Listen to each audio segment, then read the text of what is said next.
Welcome back to Infidelity Tales Lab. We're incredibly grateful for your support.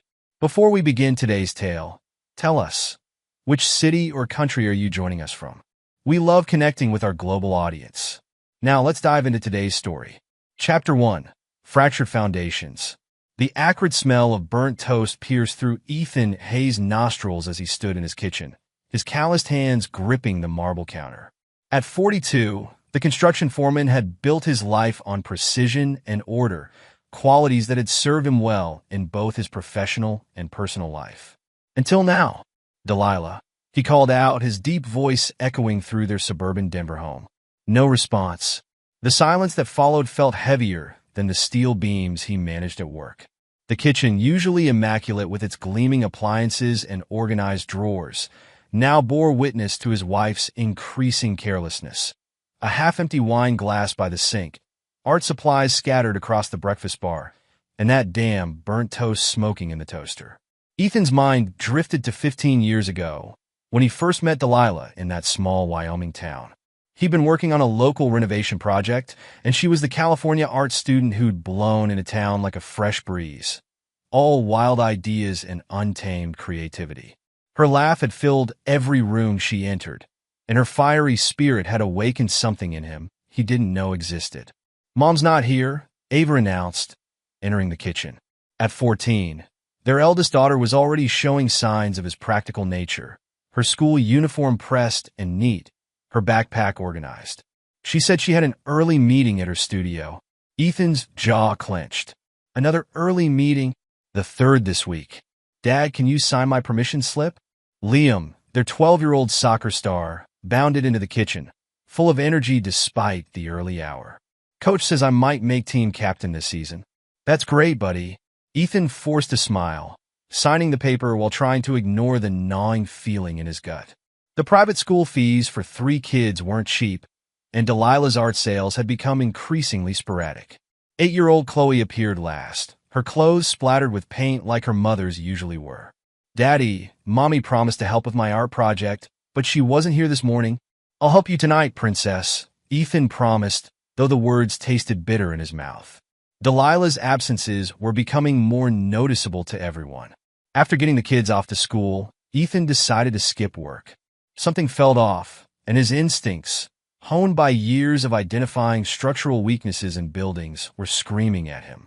He headed to the garage, ostensibly to look for his old construction hammer. The space was cluttered with Delilah's art supplies and his tools, a metaphor for their merged lives that now seemed to be untangling. As he moved aside a canvas, a receipt fluttered to the ground. "Marcus Thorne," he read aloud, his eyes narrowing at the restaurant name, Le Petit Jardin, and the $400 wine charge. His stomach churned as he recognized the date, last Thursday, when Delilah had claimed to be at an art gallery opening. The discovery sparked something primal in him. He began searching the garage, then moved to their bedroom. In Delilah's closet, behind a stack of paint-stained smocks, he found a second phone. The messages made his blood run cold. "Last night was incredible. I can't stop thinking about your touch. Marcus, when can I see you again? E's working late all week. Delilah, meet me at our usual spot. Wear that red dress. Marcus." The explicit photos that followed turned his world red. Ethan Hayes, the man who'd built his reputation on being level-headed and fair, felt something snap inside him. The phone creaked under his grip. When Delilah finally came home that evening, the confrontation was inevitable. "Where were you last night?" he asked, his voice deceptively calm as she walked through the door. "At the studio, working on my new series," she replied, not meeting his eyes. The scent of expensive perfume, not her usual brand, clung to her clothes. "Funny thing about that," Ethan said, placing the receipt on the kitchen counter. "I didn't know your studio moved to Le Petit Jardin." Delilah froze, her hand halfway to her wine glass. "I can explain. Can you explain this too?" He placed the phone next to the receipt. "Or the photos? Or why you're telling this Marcus character that I'm working late when I've been home every night this week? You're going through my things now?" Delilah's voice rose, attempting to flip the script. "This is exactly why I needed space. You're controlling, suffocating. Ethan's laugh was harsh. I've given you everything. The studio, the freedom to pursue your art, private schools for the kids, everything except understanding. Delilah shot back. You've never understood my artistic spirit, my need for passion. Passion? Ethan's voice dropped dangerously low. Is that what you call betraying your family? You wouldn't understand, she spat, turning away. You're too practical, too rigid. Marcus understands. Marcus understands what? How to wine and dine married women. How to destroy families. Don't you dare judge him. Delilah whirled back, her eyes flashing. He sees me for who I really am, not just as a wife and mother. The words hung between them like poison. Ethan felt something crystallize inside him. A cold, hard determination. Go to bed, he said quietly. We'll discuss this tomorrow. But Delilah had already stormed off, the bedroom door slamming behind her.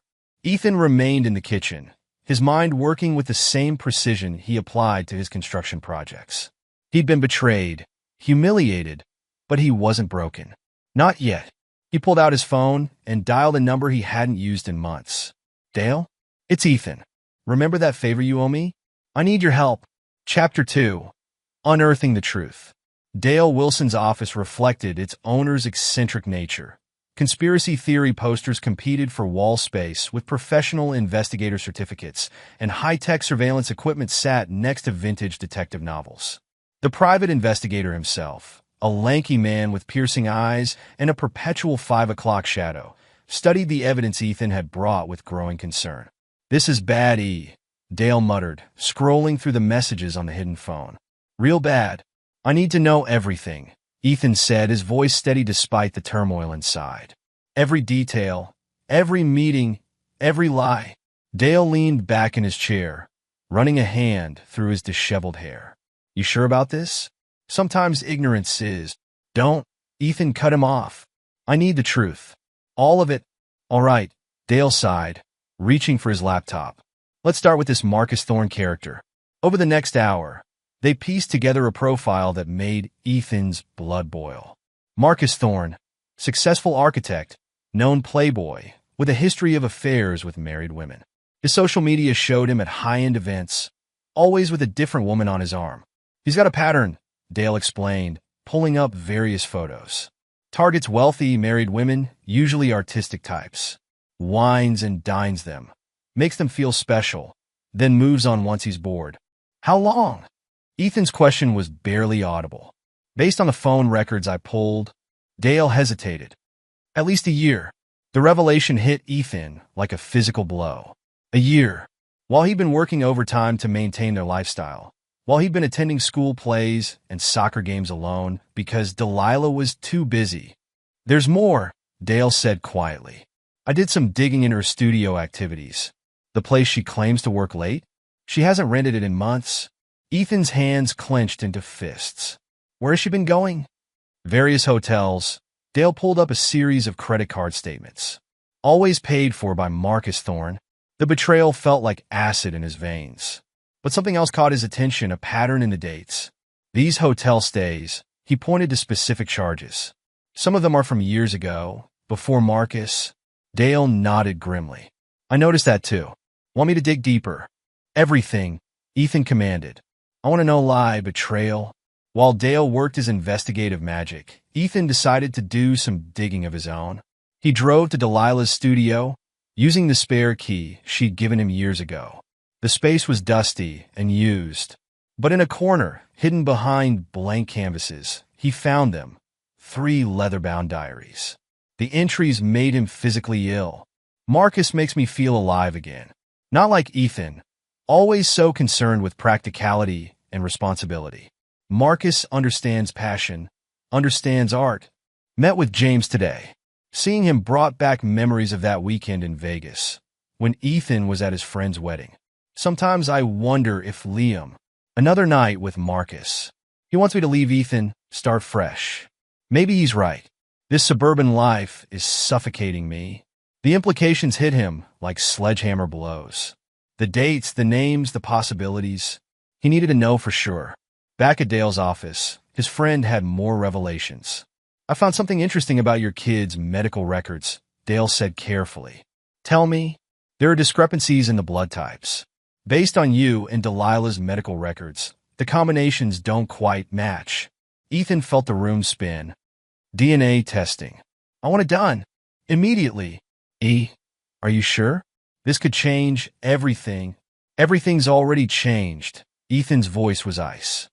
I need to know what else she's taken from me.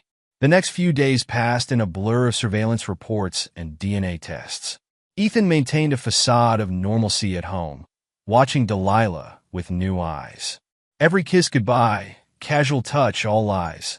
When the DNA results arrived, Dale was there to witness Ethan's world implode. None of them, Ethan whispered, staring at the results. None of them are mine. I'm so sorry. Don't be. Ethan cut him off, a dangerous calm settling over him.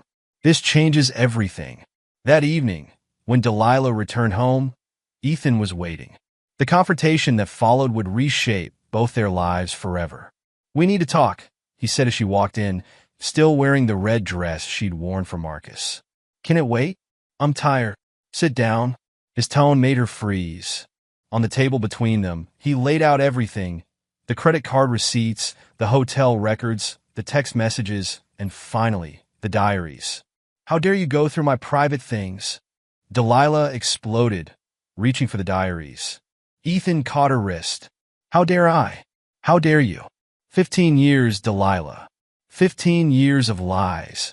You don't understand. Oh, I understand perfectly. He released her wrist with disgust. I understand that while I was building us a life, you were destroying it. I understand that while I was working overtime to pay for private schools, you were sleeping with other men. It wasn't like that. Then tell me, Delilah. He leaned forward, his voice deadly quiet. Tell me about James. Tell me about Marcus. Tell me about our children who aren't mine. The color drained from her face. The DNA tests. You didn't. I did. And now I know everything. Lie, betrayal, moment you made a fool of me. Delilah's facade cracked. What do you want from me? An apology? Fine, I'm sorry. I'm sorry. I couldn't be satisfied with your boring, predictable life. I'm sorry I needed more than construction sites and soccer games. Each word was another nail in the coffin of their marriage, but Ethan remained eerily calm. No, Delilah, I don't want your apologies. I want you to understand what's coming next. What's that supposed to mean? It means, he stood, towering over her, that you're about to learn exactly what happens when you betray someone like me. As he walked away, leaving her trembling in the kitchen, Ethan felt a cold clarity settle over him. The naive, trusting man he'd been was dead. In his place stood someone harder, someone who would show no mercy to those who had betrayed him. Chapter 3. The Gathering Storm. The revelation of Delilah's betrayal transformed Ethan Hayes. The change wasn't immediately visible. He still went to work, still maintained his routines, but inside, something fundamental had shifted. The warm, practical family man was gone, replaced by someone calculating and cold.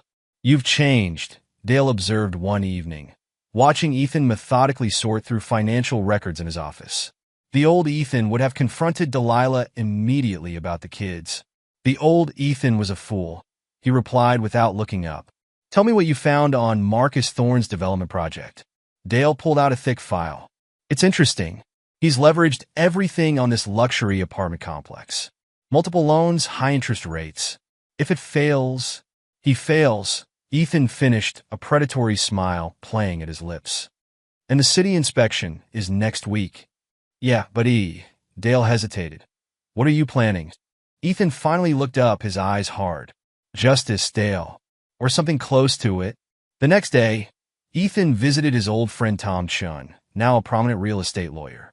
Over lunch, Tom revealed crucial information about Marcus's project. The whole thing's built on shortcuts, Tom explained, sliding over some documents. Substandard materials, ignored safety protocols. If someone were to tip off the city inspectors, someone like me? Ethan's question was rhetorical.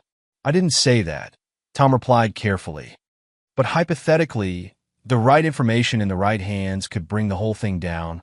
Meanwhile, Delilah was getting nervous. Ethan's calm facade unnerved her more than any anger would have. She tried to reach out to Marcus for comfort. He knows everything, she told Marcus over the phone, unaware that Dale had tapped the line. About us, about the kids, but he's just acting normal. It's terrifying. Relax, baby. Marcus's smooth voice oozed confidence. What can he do? He's just a construction worker. Once the divorce is final, we'll be together. Their confidence would prove to be their undoing. While they planned their future, Ethan was systematically dismantling it. He started with discreet inquiries about Delilah's art business. Her online gallery, once successful, had some interesting financial irregularities. A friend in the FBI's white-collar crime division found evidence of money laundering. She's been selling forgeries, Agent Sarah Martinez explained, showing Ethan the documentation. And the money trail leads to some very dangerous people. Keep building the case, Ethan instructed. But don't move yet. The pieces were falling into place. Ethan's transformation continued. He joined a gym, started dressing better, cultivated new connections. The changes didn't go unnoticed. Dad's different, Ava commented to her siblings one evening. He seems stronger. Mom's scared of him, Liam added. I saw her jump when he came into the kitchen yesterday. Chloe, just hug her art supplies closer. I miss how things used to be. The children's words might once have softened Ethan's heart, but not anymore. When Delilah's lawyer sent divorce papers demanding alimony and full custody, he simply smiled. Let her think she's winning, he told his lawyer, Michael Ross. For now, she's playing hardball, Michael warned. Claims you're emotionally abusive, controlling. Good. Ethan's response surprised him. Let her dig her grave deeper. While his divorce proceedings simmered, Ethan focused on gathering more intelligence.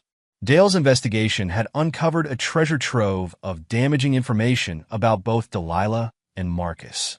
The affair was just the tip of the iceberg. Look at these bank transfers. Dale pointed to his computer screen during one of their evening meetings. Delilah's been moving money around, lots of it. And these aren't sales? The numbers don't add up. Ethan leaned forward, studying the transactions. Money laundering? Looks like it. She's been selling original artwork online at inflated prices. Same pieces, different names, different buyers. Classic washing scheme. Who's behind it? Dale shifted uncomfortably. Local gang connections. Serious people. She's in deep.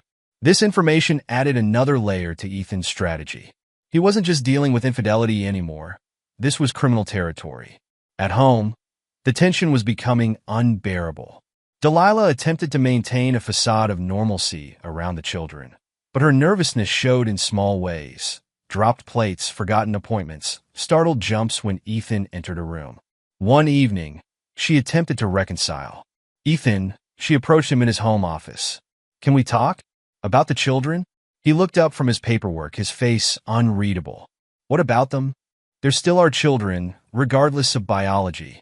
They love you. You're the only father they've known. Interesting choice of words. Ethan's voice was cold.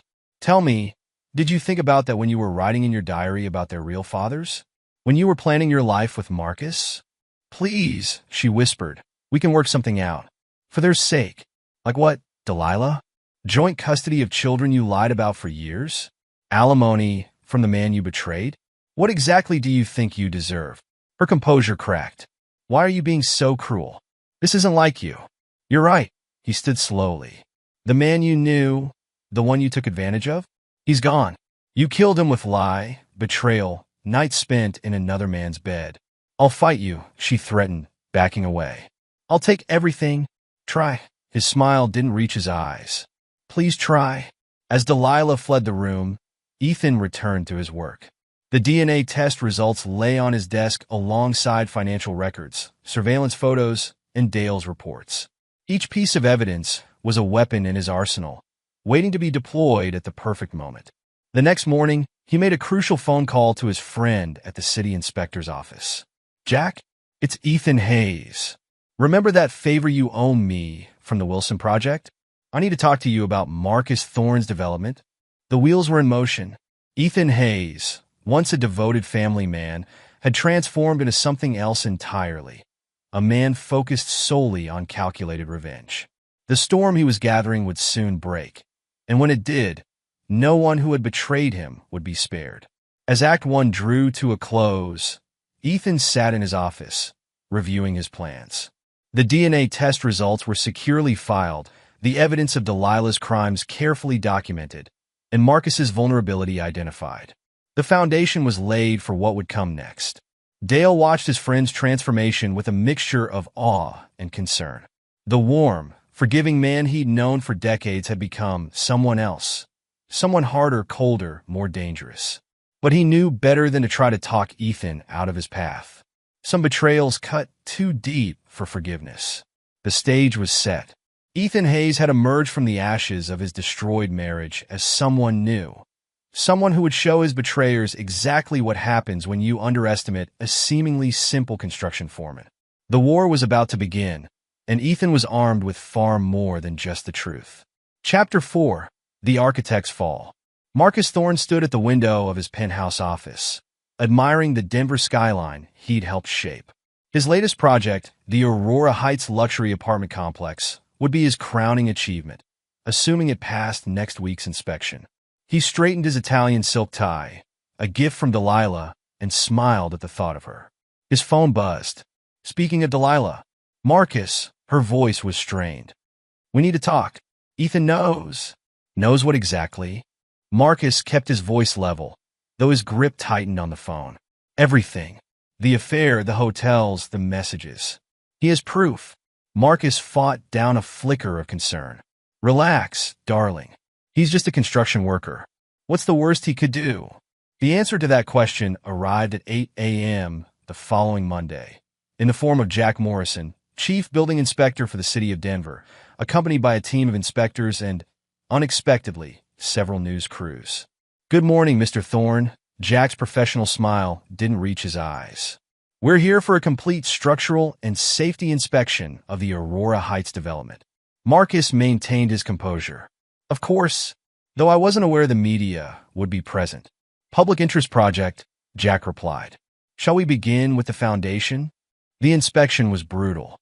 Jack's team discovered substandard materials in the foundation, inadequate fire safety measures, and electrical work that violated multiple building codes. Each violation was meticulously documented, with news cameras capturing everything. "Care to comment on these violations, Mr. Thorne?" A reporter thrust a microphone in his face. "These are minor discrepancies." Marcus attempted damage control. "Nothing that can't be easily addressed." "Minor?" Jack interrupted. "Mr. Thorne, your building's support structure is critically compromised. This entire project is a disaster waiting to happen." The story aired on evening news across Colorado. By morning, Marcus's phone was ringing nonstop. Investors pulling out, banks calling in loans, clients canceling contracts. In his office, Ethan watched the coverage with Dale, his face impassive. "That's going to cost him millions," Dale observed. "It's a start," Ethan replied. "Call our friend at the FBI." It's time they looked into Marcus's financial records. The investigation revealed years of fraudulent practices, bribes, kickbacks, falsified documents. Marcus's empire began crumbling faster than one of his badly built buildings. When Delilah called him in panic, Marcus was 3 drinks into his imported scotch. "They're freezing my accounts," he slurred. "The banks, the investors. Everything's gone. Help me," Delilah pleaded. "Ethan's gathering evidence about my art dealings. I need money to fight him." Marcus laughed bitterly. "Money? I'm ruined, Delilah. Whatever game your husband's playing, he's winning. He's not playing a game." Delilah's voice shook. "He's destroying us." A week later, Marcus sat in his emptying office, signing bankruptcy papers. His reputation was destroyed, his wealth gone. As he watched movers carrying out his designer furniture, his phone buzzed with a text from an unknown number. "Enjoy poverty. It's only the beginning." Chapter 5: The Serpent's Squeeze. Delilah Hayes paced her art studio, phone pressed to her ear, listening to her lawyer's increasingly dire warnings. "Mrs. Hayes, these allegations about fraudulent art sales are serious. The FBI is involved now. You need to tell me everything." "It's not what you think," Delilah insisted, though her hands shook as she looked at the paintings around her. Copies she'd sold as originals, pieces used to launder money for people she should never have gotten involved with. Your husband's legal team has provided extensive documentation, her lawyer continued. Bank records, online transactions, communications with certain individuals. He can't prove anything, Delilah snapped. But even as she said it, she noticed two men in suits approaching her studio. Federal agents, badges already out. Mrs. Hayes? We need to ask you some questions about your art business. The questioning lasted hours. They knew everything. The fake paintings, the money laundering, the connections to local criminals. When they finally left, Delilah's phone was ringing again. This time, it was Marcus. Did they visit you too? She asked without preamble. It's over, Delilah. Marcus's voice was hollow. I'm facing criminal charges. The DA's office has evidence going back years. Someone's been building a case against us both. Ethan, Delilah whispered. He's been planning this. Her world continued to crumble. The local news ran stories about her fraudulent art scheme. Former clients came forward, demanding refunds and pressing charges. Her reputation in the art community, built over 15 years, vanished overnight. Even her closest friends began distancing themselves. At her favorite cafe, the owner who'd once proudly displayed her work now asked her to leave. Bad for business, he muttered, not meeting her eyes. Desperate, she tried reaching out to her other lovers, James, the businessman she'd met in Vegas, Michael, the gallery owner from last year. But Ethan had gotten to them first. James's wife answered his phone. Don't ever call this number again. You home-wrecking witch. Michael's response was a terse text, stay away from me. Your husband has proof of everything. In her growing isolation, Delilah made one last attempt to salvage something from the wreckage. She asked Ethan to meet her at a public park. He arrived precisely on time, accompanied by his lawyer. The man she dismissed as boring and predictable now radiated a cold authority that made her shiver. Please, she began. We can work something out. The children aren't mine. Ethan cut her off. Or did you forget that detail? They love you. Like you loved me? His voice could have frozen fire. Let's talk about what you actually want, Delilah. Money? Status? The house? You want to escape the consequences of your actions. He leaned forward, eyes boring into hers. That's not going to happen. You've lied to me for 15 years.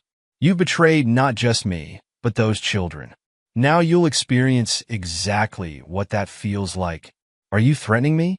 Threatening? He laughed, the sound devoid of warmth. No, Delilah.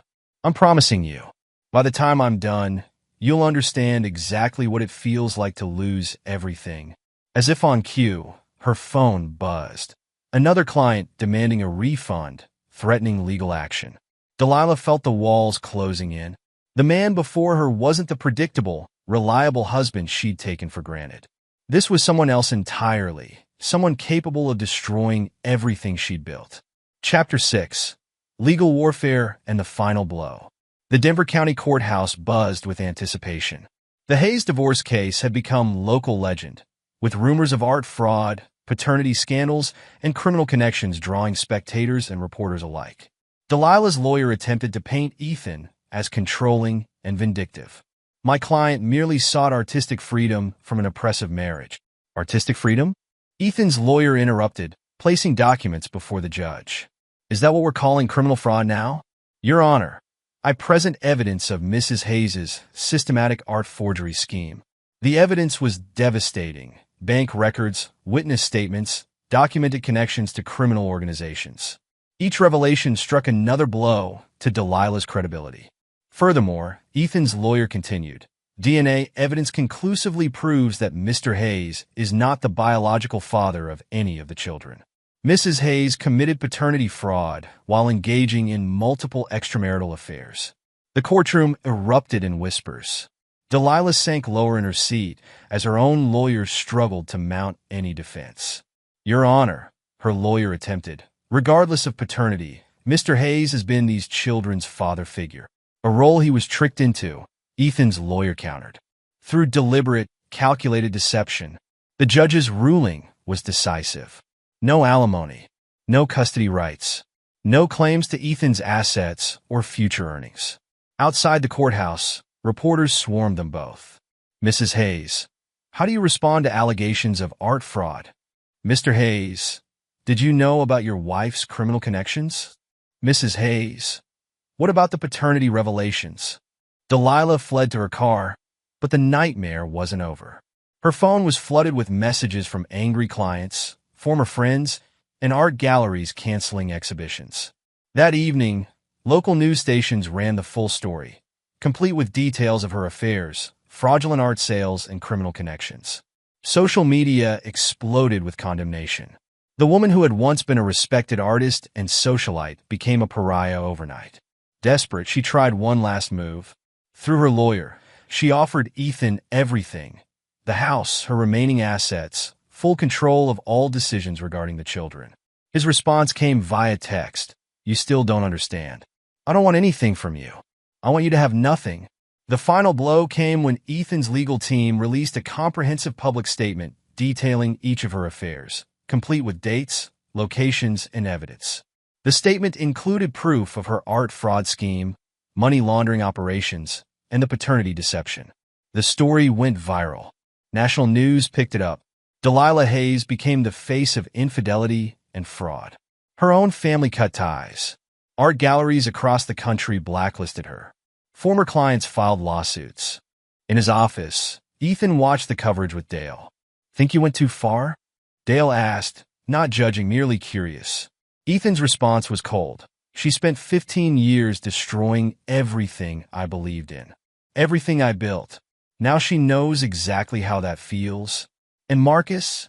Living in a one-room apartment, working as a junior draftsman at a small firm in Nebraska, Ethan's satisfaction was evident.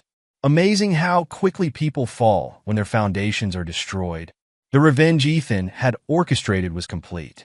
He had dismantled their lives with the same precision they'd used to destroy his trust. Marcus Thorne, the wealthy architect, was now a disgraced former professional. Delilah Hayes, the respected artist, was a social outcast facing criminal charges. But most importantly, they understood what he'd known from the moment he discovered their betrayal: that actions have consequences, and some betrayals can never be forgiven. Chapter 7. The Aftermath and Reflections. The dust had settled on Ethan Hayes' revenge, but the man who emerged bore little resemblance to the trusting husband who discovered his wife's betrayal months ago. He sat in his new office, reviewing the final paperwork from his divorce settlement, his face an impassive mask. "You sure about this?" Dale asked, gesturing to the trust fund documents on the desk. "Setting up accounts for kids that aren't yours? Those children are innocent." Ethan's voice was cold. Unlike their mother, the trust funds were substantial, one for each child, funded by the sale of the family home and his personal savings. It was a calculated move, like everything else Ethan did now. Speaking of their mother, Dale pulled up a news article on his tablet. "Delilah's art fraud case goes to trial next month. Not my concern anymore." Dale studied his friend. The transformation in Ethan was profound. His physique had hardened from regular gym sessions. His demeanor had shifted from approachable to intimidating, and his business decisions had become ruthlessly efficient. "The kids asked about you," Dale mentioned carefully. "Ava especially." A flicker of something passed across Ethan's face. "They have their biological fathers to worry about now. Those DNA results went public, remember?" "Yeah, about that." Dale shifted uncomfortably. James Thompson's wife filed for divorce after finding out about Liam. Michael Parker's gallery went bankrupt when his connection to Chloe came out. And Ava's father, well, he's not exactly father material. "That's why the trust funds exist," Ethan replied. "I destroy those who betray me, Dale. But I don't punish innocent children for their parents' sins." The phone rang. Ethan's therapist, Dr. Sarah Chun, confirming their session. He'd started therapy not out of guilt or remorse, but as another tool to hone himself. "You're handling your emotions with remarkable control," Dr. Chun noted during their session. "Perhaps too much control?" "Control is what separates revenge from mere reaction," Ethan responded. "I didn't want to just hurt them. I wanted to destroy them completely. And I succeeded. At what cost to yourself?" "Cost?" Ethan's laugh held no warmth. "Doctor, I gained far more than I lost. I shed weakness, naivety, trust in the wrong people. What I gained was power, control, and a clear understanding of human nature." Dr. Chun made notes. "And the children?" will be financially secure without having to depend on their worthless mother or their equally worthless fathers. That's more than most abandoned children get. After therapy, Ethan drove to a small carpentry workshop he'd purchased. Woodworking had always been his escape, but now he approached it with the same precision he'd applied to his revenge. Each cut exact, each joint perfect. Dale visited him there one evening, bringing news about Marcus Thorne. "He's working as a junior draftsman in Nebraska," Dale reported. "Barely making ends meet. His reputation's so bad, he can't even get interviews in major cities anymore." Ethan continued sanding a table leg, his strokes precise and controlled. And Delilah? Living with her sister in Phoenix. The art world's completely blacklisted her. She tried selling under a pseudonym, but word got out. She's working as a waitress now. Good? The single word carried the weight of satisfied vengeance. That night, Ethan walked through his new house, smaller than his old one, but entirely his. No traces of betrayal, no memories of lies. He'd chosen each piece of furniture himself, built some of them with his own hands. His phone buzzed with a text from Ava. "I know you're not my real father, but can we talk?" Ethan stared at the message for a long moment before replying. "The trust fund is yours when you turn 21. Use it wisely." It wasn't cruel. It was honest. He provided for their future, but wouldn't play pretend father anymore. The man who'd loved them as his own was gone, replaced by someone who understood the price of misplaced trust. Chapter 8. New Beginnings and Forgiveness. 6 months after the divorce, Ethan Hayes sat in a board meeting of his newly formed construction company, Hayes Construction Solutions. The other board members watched nervously as he dissected a proposed contract. "These terms are unacceptable," he stated flatly. "Revise them or we walk." The company had grown rapidly, built on Ethan's reputation for uncompromising standards and ruthless efficiency. Former colleagues who'd once seen him as just another foreman now respected and feared him in equal measure. "Your company's expansion is impressive," remarked Thomas Chun, his lawyer and occasional golf partner. 3 major projects in the first year alone. "People respect strength," Ethan replied, adjusting his custom-made suit. "They respect someone who won't be taken advantage of." His phone buzzed, another message from Delilah's lawyer. She was trying to appeal the divorce settlement. "Again, tell her to stop wasting what little money she has left," Ethan instructed his lawyer. "The judgment is final." He'd heard through Dale that she'd attempted to write a book about their marriage, painting herself as the victim. 3 publishers had already rejected it, fearing lawsuits. After work, Ethan headed to his regular gym session. Physical training had become another form of control, pushing his body to its limits, transforming himself inside and out. "Looking solid, Mr. Hayes," his trainer commented. "That new diet plan's working well." Ethan merely nodded, focusing on his reps. He'd learned to tune out small talk, to focus on what mattered: results, control, power. Later that week, he attended a charity gala, not out of any particular philanthropic spirit, but because it was good for business. His entrance caused a stir. The story of his revenge against his unfaithful wife and her lover had become something of a local legend. "Mr. Hayes," a potential client approached him. "I heard about how you handled the situation with your ex-wife." "Impressive. I believe in consequences," Ethan replied smoothly. "Actions should have appropriate repercussions." The man nodded eagerly. "We should discuss some projects. My company could use someone with your determination." Ethan's network grew, built not on friendship or trust, but on respect and a healthy dose of fear. His reputation preceded him. A man who'd systematically destroyed those who betrayed him, then built an empire from the ashes. Dale remained his only true confidant, the only one who'd seen both versions of Ethan Hayes. "You've changed," Dale observed during one of their regular meetings. "I've evolved," Ethan corrected. "Changed implies I'm a different person. I'm the same man, just without the weaknesses that allowed others to take advantage of me." And the forgiveness the therapist talks about. Forgiveness? Ethan's laugh was sharp. "I've forgiven myself for being naive enough to trust the wrong people. That's all the forgiveness necessary." Chapter 9. The Final Acceptance. Years passed, and Ethan Hayes' transformation became complete. His construction company dominated the Denver market, known for excellence in execution and uncompromising standards. He'd moved into a penthouse apartment, the small house from his recovery period sold for a profit. News occasionally reached him about his past life. Delilah had attempted to restart her art career in Phoenix, only to have galleries close their doors at the mention of her name. Marcus Thorne had tried to rebuild in Nebraska, but remained trapped in entry-level positions, his reputation permanently tainted. The children had grown. Ava was in college, using her trust fund wisely. Liam had earned a soccer scholarship. Chloe was showing promise as an artist, though she painted under her biological father's surname now. One morning, Ethan received an unexpected visitor in his office, James Thompson, Liam's biological father. "I need help," James began, desperation evident in his voice. "After the DNA results went public, I lost everything. My wife, my business, and—" Ethan's voice could have frozen flame. "You destroyed us all," James continued. "But you also set up those trust funds for the kids. You're not completely heartless. You're mistaking practicality for mercy," Ethan replied. "The trust funds ensure those children don't pay for their parents' mistakes. That's all. Please," James pleaded.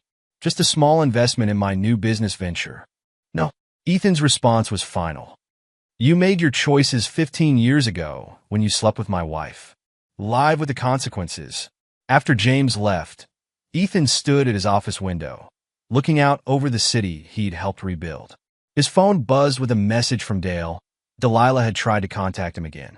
"Still wants to apologize," Dale's message read. "Says she's changed." Ethan deleted the message without responding. He'd moved beyond apologies, beyond the need for closure or reconciliation. The man who'd cared about such things died the day he found that credit card receipt. A notification popped up, another major contract awarded to his company. This was his life now. Success built on strength, respect earned through power, peace achieved through control. He'd learned the truth about human nature, about trust and betrayal, about strength and weakness. The lesson had been brutal, but the education was thorough. The sun set over Denver, casting the city in shades of gold and shadow. Somewhere out there, his former wife served tables in Phoenix. Her lover drafted minor architectural plans in Nebraska. Their comfortable lives had crumbled to dust, while he'd built something stronger from the ashes of his old life. Ethan Hayes stood at the top of his self-made empire, not as a victim who'd gotten revenge, but as a man who'd transformed betrayal into triumph. He felt neither joy nor pain at their fate. They were simply irrelevant now, cautionary tales in his story of rebirth. The man who emerged from the crucible of betrayal wasn't broken or bitter. He was refined, hardened, purified of weakness. He'd faced the worst kind of betrayal and emerged victorious, not just through revenge, but through transformation. This was his final acceptance, not of forgiveness or reconciliation, but of his own evolution. The trusting husband died in that garage with a credit card receipt in his hand. The man who rose in his place was someone stronger, someone who would never again be vulnerable to betrayal. And that, Ethan knew, was the greatest victory of all. Epilogue. 10 years later. The Denver Business Journal's headline read, "Hayes Construction Solutions acquires major international contract. CEO Ethan Hayes expands empire to Europe."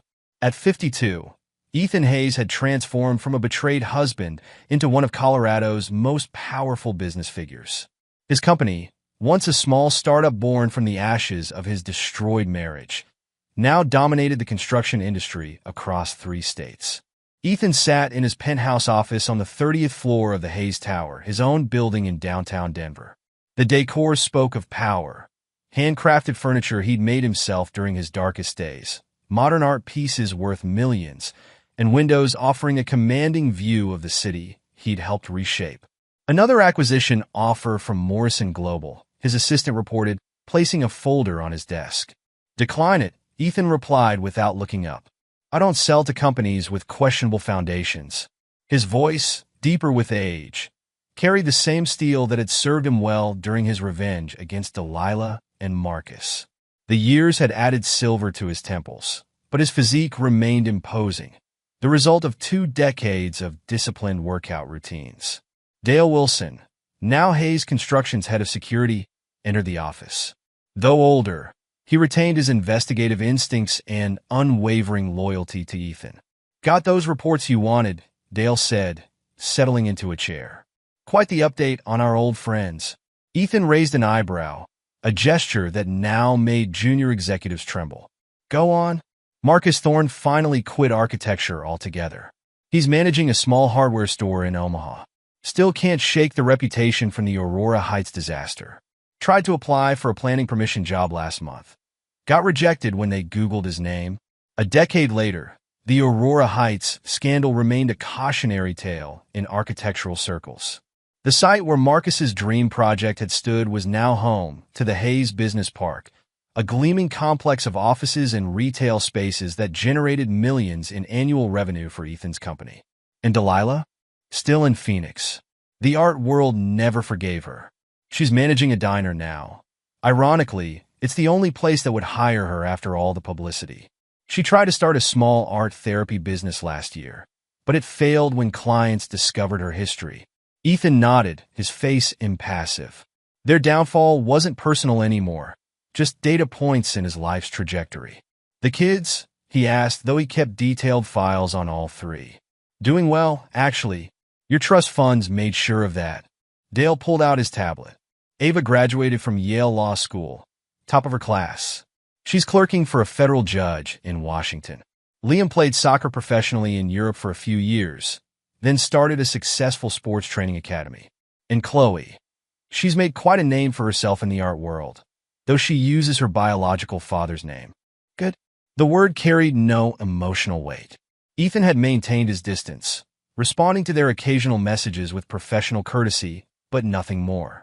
The trust funds ensured they'd have opportunities, but he never pretended to be their father again. Dale hesitated before continuing. "Ava's getting married next month." She sent an invitation.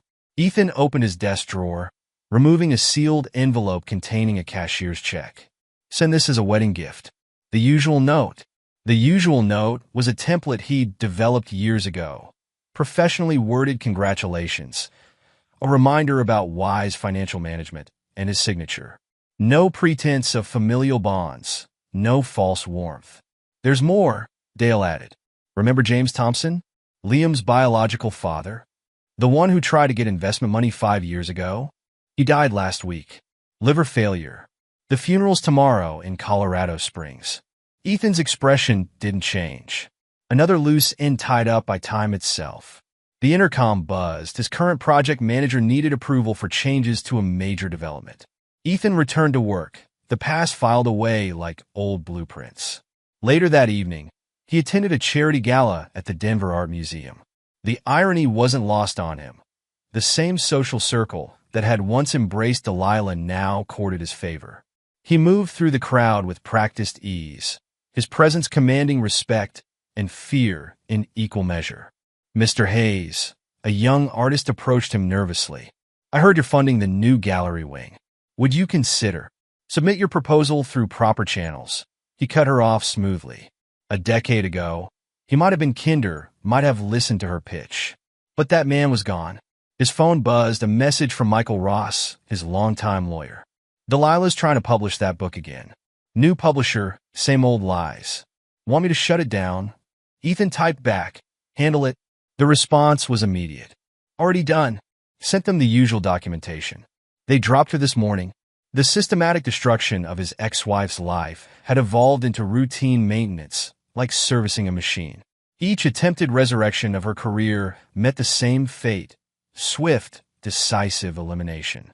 At midnight, Ethan returned to his penthouse apartment. The space reflected his transformation. No family photos, no mementos of his past life. Instead, the walls displayed architectural drawings of his successful projects, awards from the construction industry, and a few pieces of his own woodwork. His phone contained a missed call from Chloe. Unlike her siblings, she'd inherited her mother's artistic talent, but none of her moral failings. She'd become a respected artist in New York, her work commanding high prices. She occasionally sought his advice on business matters, maintaining a strictly professional relationship. He played her voicemail. "Hi, Mr. Hayes. I'm having my first major gallery show in Denver next month. I know we're not. Well, I'd appreciate your input on the contract terms. Your business acumen has always been helpful. Ethan made a note to have his lawyer review the contract. He'd never attended any of their major life events, graduations, championships, exhibitions, but he ensured they had the tools to succeed. It was his final victory over Delilah, raising her children better in absence than she had in presence. A text from Dale arrived. Remember what day it is? Of course he did. 20 years ago today, he'd found that credit card receipt in his garage. The day that ended his old life and birthed his new one. Ethan poured himself a glass of scotch and stood by his window. Below, Denver sparkled like scattered diamonds. His empire had risen from the rubble of betrayal, built on foundations of ruthlessness and unforgiving strength. He opened his safe, removing a small box. Inside lay the items that had started it all: the credit card receipt, printouts of text messages, the DNA test results. He kept them not out of sentiment, but as reminders of the price of trust. His phone rang again, a number he didn't recognize. He answered out of habit. Mr. Hayes? A familiar voice, aged by time and hardship. It's Marcus. Marcus Thorne. Ethan remained silent, letting his former rival squirm. I'm dying. Cancer. I wanted to apologize before. Goodbye, Marcus. Ethan hung up, blocking the number. Apologies meant nothing to him now. The next morning, his executive team gathered for their weekly meeting. They watched nervously as their CEO dissected proposals and strategies with his trademark. None of them knew his full story. It had become urban legend, whispered in corner offices and boardrooms. The European expansion, his CFO began cautiously. Some board members have concerns about the aggressive timeline.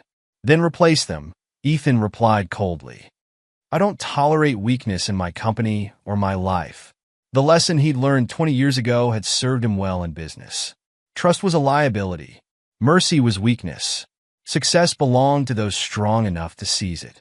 After the meeting, he received another update from Dale. Delilah had attempted to contact Ava before her wedding, trying to reestablish a relationship with her daughter. Ava had declined, choosing instead to have her stepfather walk her down the aisle. She's still trying to fix the past, Dale observed. The past doesn't need fixing, Ethan replied. It needs accepting. Everyone made their choices. Now they live with them. His revenge had evolved from active destruction to passive maintenance. He no longer needed to pursue their downfall. His success alone ensured they remained in the shadows of their past mistakes. That evening, as he worked late in his office, he received an email from Yale Law School. They were establishing a scholarship fund and sought his support.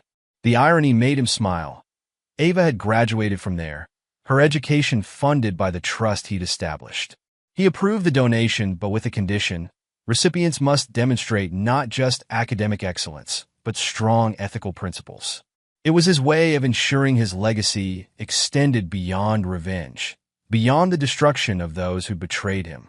As midnight approached, Ethan reviewed the latest architectural plans for his new project, a massive urban renewal development that would reshape downtown Denver.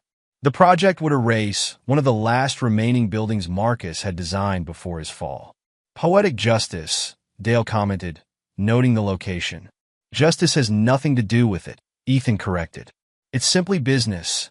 But they both knew better. Each success, each expansion of his empire was another nail in the coffin of his old life, another victory over those who'd underestimated him. The years had taught him that revenge wasn't just about destruction, it was about transformation. He'd transformed betrayal into empire, pain into power, weakness into strength. The man who discovered his wife's infidelity died that day in the garage, but the man who emerged from those ashes had built something far greater than a mere marriage. Ethan Hayes stood at his window, watching his city grow dark. Somewhere out there, his ex-wife served late-night customers in a Phoenix diner. Her lover counted inventory in an Omaha hardware store.